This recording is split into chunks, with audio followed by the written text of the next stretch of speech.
Yo, what is going on, guys? Aspect Game once again in GTNH, and today we're in the vac nuke area because we're doing some huge upgrades. As some people have anticipated, it is time for the core. So in this chest here, I have a whole bunch of the core cells, and then the supercoolant cells as well. But the core cells are interesting as they're made out of tiberium, a lot of tungsten steel, and then enriched nequata. And enriched nequata is pretty easy to make. You just have to go through there's a very short quest line for the nequata in the ZPM tab. So yeah, it's like 3 extra processing steps, and I already had it laid out. So I added one LCR and then hooked up a neutron accelerator. So not a big deal there. Tiberium comes from the meteors, which is why the original reason I set up the meteors was for this tiberium ore to make these rods. So then from there, just a lot of tungsten steel, which was actually the hardest part for me. I have a infinite tungstate generator over here, but it's not nearly fast enough. I need to like multiply that out by a lot or find a better source of tungsten, one of the two, which I'm not sure what that would be. But regardless, we're going to slowly start making these rods, and these are going to make a ton of power. According to the Industrial Craft Reactor Planner, it's going to be 4.9 million EU per tick, and that's rounding down a little bit. So that's going to be 37 amps of ZPM for each reactor, and we're going to make 2 of them right now. So that is, what is it, 74 amps of ZPM. So the good news is that can fit on a 4x superconductor ZPM wire. So we're going to wire this up with ZPM superconductors, and then we're going to use a 64 amp and a 16 amp dynamo hatch to transfer it into the LSC. So that should work out, and then we'll bring it out as well with 2 different output energy hatches, the just regular energy hatch, you know what I'm saying? And the good news is this cable is already set up for being ZPM. It's just going to get a ton more amps in it, which is nice. It won't ruin anything by upgrading this cable. And this cable can coincidentally handle all the ZPM. Who would have thought? Okay, so now I got to go through and fix everything. It's going to be a little bit difficult to change out. Because, like, for example, I have to go into here and change all the different items in the targets. So, like, this has to become the 1080K supercoolant cells. I had to make a decision about, I guess I'll just put the 1 to 10, 0 to 10% of the 1080Ks in here as well. And I didn't mention it, but the hot coolant is going to go down underneath to a new mega vacuum freezer. So this guy's going to be dedicated to doing this coolant. And the problem with this guy is I'm just going to have to hope this is enough power. I think it should be. It's 4 amps of ZPM.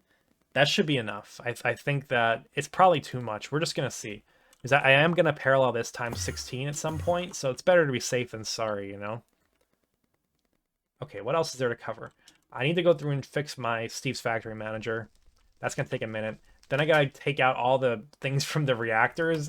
I'm probably just going to throw most of it away. I don't think I have any use for most of it. These coolant cells are actually a little bit useful, so maybe we'll keep some of them. I also need to tear down the nuclear reactors themselves because they're at 99% core temperature. I'm just going to bring it to 0 so it's safer. Not that it's going to be able to withstand much of the core if there is a problem, but it just makes it easier to work on them if they're not burning you. All right, so I guess I'm going to get working on this then. I think I have everything prepared that I need. Okay, it's been nerve-wracking, but a backup has been made, and we are ready to start making the swaps. So we're going to hit our safety lever here. This turns everything off, and I'm going to get to work. Okay, remember to break the reactors with a wrench. It's an IC2 machine, so if you don't break it with a wrench, it might be upset. And then we're just going to place it back, and then the heat will be gone. Okay, now I got to wire these up. I think my plan is going to be to actually just destroy the transvector interfaces and the redstone emitters for the old reactors. I'm going to take out the old materials as well, but I just want to be super safe that I can't mess it up, and these are easy to set back up. I'm not worried about that. Okay, I've disconnected all of these, broke and replaced them, and then I went and broke this wire physically as well, so I can't possibly mess this up later on when I reconnect the wire and start bringing more of them online. Yeah, these are easy to connect. We'll just do that whenever we need to, when we're putting more of them online in the future. So now I got to go in here and fix the machine inventory manager. The good news is of breaking that connection, this seems to have maintained these connections here for the emitters, and then for the reactors as well, the transvector interfaces. So I also broke and replaced these and emptied them out, so they're empty now. And yeah, it should be straightforward from here. What I have to do is go to the coolant check, I believe. Yes, this needs to be the... We can remove this one. This needs to be the 1080 SP cells. And sometimes this is like buggy, the search bar in here, but I might need to type in a couple different things to figure out what it wants me to type in for that. Okay, yeah, so you had to look up coolant cell in here, and you can see all of them. It doesn't like the number being first, I guess. So inside of here, then I specified the amount, and the precise detection is the no damage value. So I'm just going to say keep 25. We might raise that number later on, just so that reactors don't simultaneously try to pull cells, and you pull too many coolant cells at once, and you blow up your reactors. So that will allow it to start, because that's in the enable section here. And if you haven't seen this, there is a tutorial guide on the GTNH Discord server. I could drop a link to this again, but you basically go through this really nice diagram and set it all up. There was a small error on it, and I honestly don't remember what it was, but I will try to find that out and put it in the description. So yeah, I gotta look at some other things. I'm gonna go through each of these one by one just to make sure that they're all good. I believe the coolant check here needs to also be set up. Yes, it does. So same thing here. Bring that one in. Is this specified amount too? Yeah, it is. So these have to agree. So we'll do 25 in here as well. Okay, then we can delete you. Okay. And then the hot coolant needs to be set up as well. So this is the one where you have to type in the damage value for them. So as you can see here, it's pretty simple to do. Let's get some coolant cells going. I might be able to type in SP coolant cell. Yeah, okay, that makes it easier. So we're just going to get all these going, and then we'll modify the damage values for them all. Okay, the hot coolant is set up. The cold coolant is set up here. Then it sends that to the reactors. Then we have to do a fuel check for all of them. So this is going to be the core. Okay. Was that specify amount? It probably was. I should have checked. Oh my god. Let's see. Is this one specify? No, it isn't.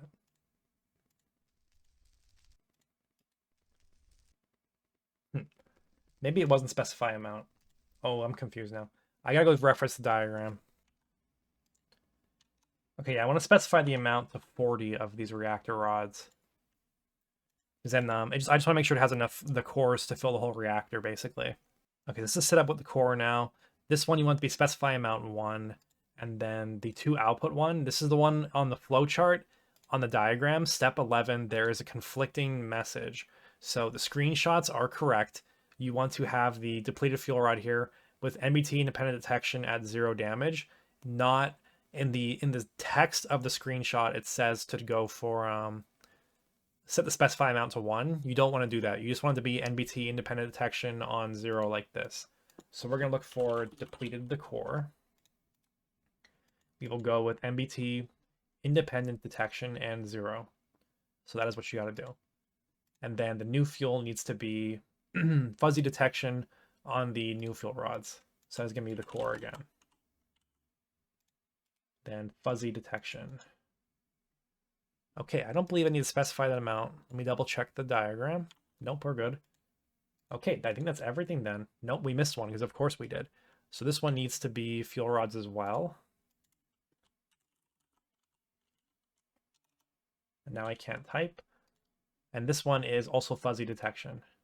Oh, it's already on that. Okay. Okay, I'm going to double check everything, make sure it's correct. I think this is all accurate now, though. The good news with this system, too, is that because I have an LSC, I can turn it on and off. I just want to real quick organize my inventory a little bit so we can throw some stuff away. Okay, there. Perfect. Now we need to actually assemble the reactors. So the power line is set up now. Let me turn this back off just so we don't run out of power. Power line set back up here. Now we just got to actually put the reactors together. I guess I'll put a whole bunch of coolant cells in the coolant chest as well. Then we should be good to go. Okay, this is the standard setup for all my nukes that I've done so far, which is 40 rods. We're going to drop in the rods now and hope that we're good. Okay, looks good to me. Then we're going to go in here. We're going to drop the rods. And then the rest of these go in the fuel chest, which this needs to be gotten rid of now. I don't need the mocks anymore. Okay, 80 cores in there. We'll take that away as well. Now, if I flick this lever, the system should turn on. And we're going to hope it doesn't explode. Oh, the power's not on. Okay, we need to turn this on. And then have this request power. Let me just get rid of these. I can add a lever, and I could temporarily simulate a power draw. Actually, it's already looking for a power draw right now. So something's telling it to shut off. I need to see what that is. Okay, this cold coolant check needs to be on NBT independent. Let's check the other one. Is that one on NBT independent? No, it's not. So yeah, both of those in NBT independent now. This should turn on. Yes, it did. Okay. Let's see if it works. Okay, a couple backup loads later, we have this thing working now. 100% uptime, and it's been running for over 30 minutes, which I think is a good reliability test, just to make sure that we're running well. So these are each making now 4.97 million EU per tick. It's rounded down a little bit. We're getting about, actually it's not about, we're getting 37 amps of ZPM out of each of these, which is 74 total at the moment. And the reasoning that they were exploding is some of the cells were able to take a lot of damage in one go. So this one specifically, I think, was what the problem was. That could take 10, maybe 11. It might be somewhere in the middle of the damages. So there was a small chance that would be able to go to 0 and die before it was able to be pulled out. So what I've done to fix that is in the hot coolant page, I have added another row. So these are going to be 10 to 14% damage, and just make sure MBT independent is on for all of those. But yeah, it's been running very smoothly now. That does increase the rate at which you have to cool a little bit, but we're able to keep up with that with this vacuum freezer, so that's perfect. And I forget if I mentioned this, but this is running at ZPM, 4 amps of ZPM. That could be increased very easily now. Okay, so now we're going to go do a pass. We need to redo some wiring, and then we need to upgrade everything with better ZPM energy hatches. I'm done wiring for now, and I've realized I've done this in a way that is not ideal. I've done this in a way that's going to force me to rewire my base very shortly after this, because I didn't realize that I took this main line, which is my HSS 16X cable, and I just took this and connected it straight to some machines. This is not actually a ZPM cable. It is technically for my purposes right now, but yeah, it's 96 amps of UHV. I'm going to want that to be like UV or even like closer to UHV to a later date. So I hooked these machines all up directly with 16X UHV cable, and maybe that's a mistake. It probably kind of is, but I want to redo my wiring anyways with active transformers and lasers very soon, so we're not going to fret too much about that one. So notably, I've upgraded my Vulcanize. Each of these have 2 ZPM energy hatches now. That is every single individual Vulcani. My alloy blast smelters all have ZPM energy hatches now. This unlocks a new alloy that I've been using for a long time, which is going to allow me to unlock some new machines, which I should have bookmarked somewhere. What's it called? The LSAA, correct? Yes. So this requires molten pichionium 64B. And this is made in the ABS. So, you know, let's request a whole bunch of that. I think I already have it. Yeah, I already have it made in here. Do I actually have the large-scale assembler in here? I do. Let's request that. Oh, I'm missing a couple more things. All right, so we'll work on those. That's not a big deal. I have also upgraded all my circuit assemblers. These are all at ZPM now. My presses, both of these are at 16 amps of ZPM now, which is a huge speed bonus, which I'm already noticing. This guy over here, the fluid shaper, is at ZPM now. This could take multiple hatches, by the way. I need to make more of these also. It's kind of a problem, but we will address that soon. The mixers now have 2 ZPM energy hatches each, and I think that's it. I should upgrade the LCRs. I forgot about these guys. The MCRs, rather. So these are next. Okay, the majority of our upgrades are done now. Now, there's one more thing I want to do today, and that is actually some blood magic upgrades, which is kind of funny. But in order to do that, we need some Neutronium. So the way to get Neutronium is by making raw Neutronium. And this is basically just Neutronium dust with a bunch of helium plasma in a mixer. So let's find that recipe for us. Yeah, right here. We are making a good amount of helium plasma. It's not automatic, but let's request 100 some of that. Let that go real quick. So this does require a ZPM mixer, by the way. So that's why we had to upgrade our mixers. I do think they were able to run in ZPM before, but now they should at least do this very quickly. And okay, once you have your raw neutronium dust, you just put this in the EBF then. So in our case, it's 268 seconds at UV, which is the maximum amount of power we could put into this right now. So everything's coming together. So we're now smelting our very first neutronium, 122 seconds per ingot, 2 minutes per ingot. That's a little bit rough. And we're using quite a bit of power there. You know, let's throw the rest of this in there while I'm thinking about it. I just want to go see what my power usage is.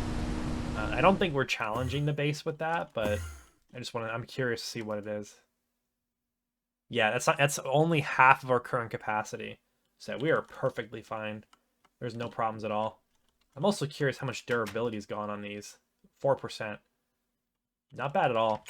So I gotta make sure I can autocraft more cores. I'm pretty sure I have everything I need because the tungsten steel is only that might take a while, but it should be able to run without a second pair of cores for a little while.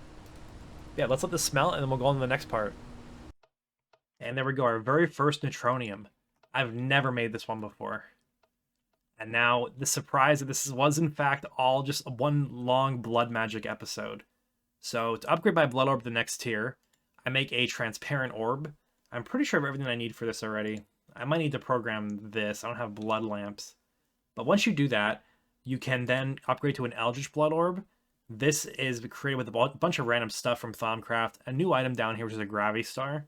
This is Neutronium plus a Quantum Star. So that is why we needed the Neutronium. And then the Eldritch Eyes, I have like a ton of these from farming Eldritch Guardians a long time ago. Because I was farming these to make my node bigger with these Ethereal Essences. If you remember that. That's how I got my giant super node.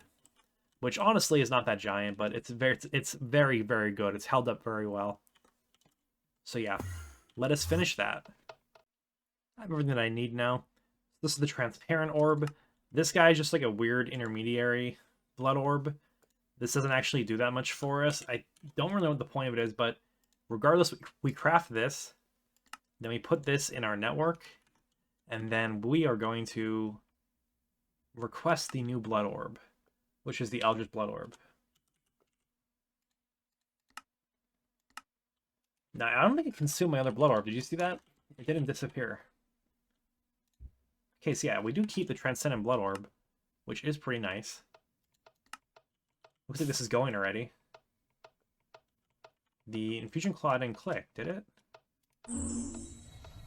There we go. New Blood Orb acquired. Let's link it. And we'll put it in our altar.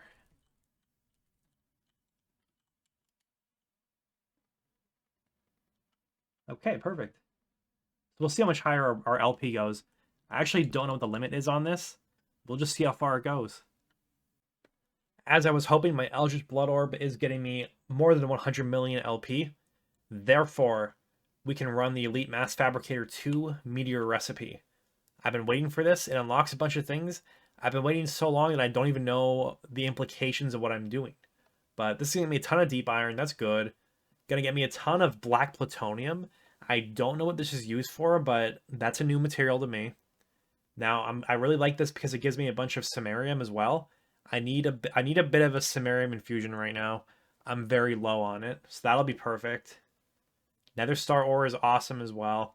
Neutronium ore, and then cosmic neutronium ore.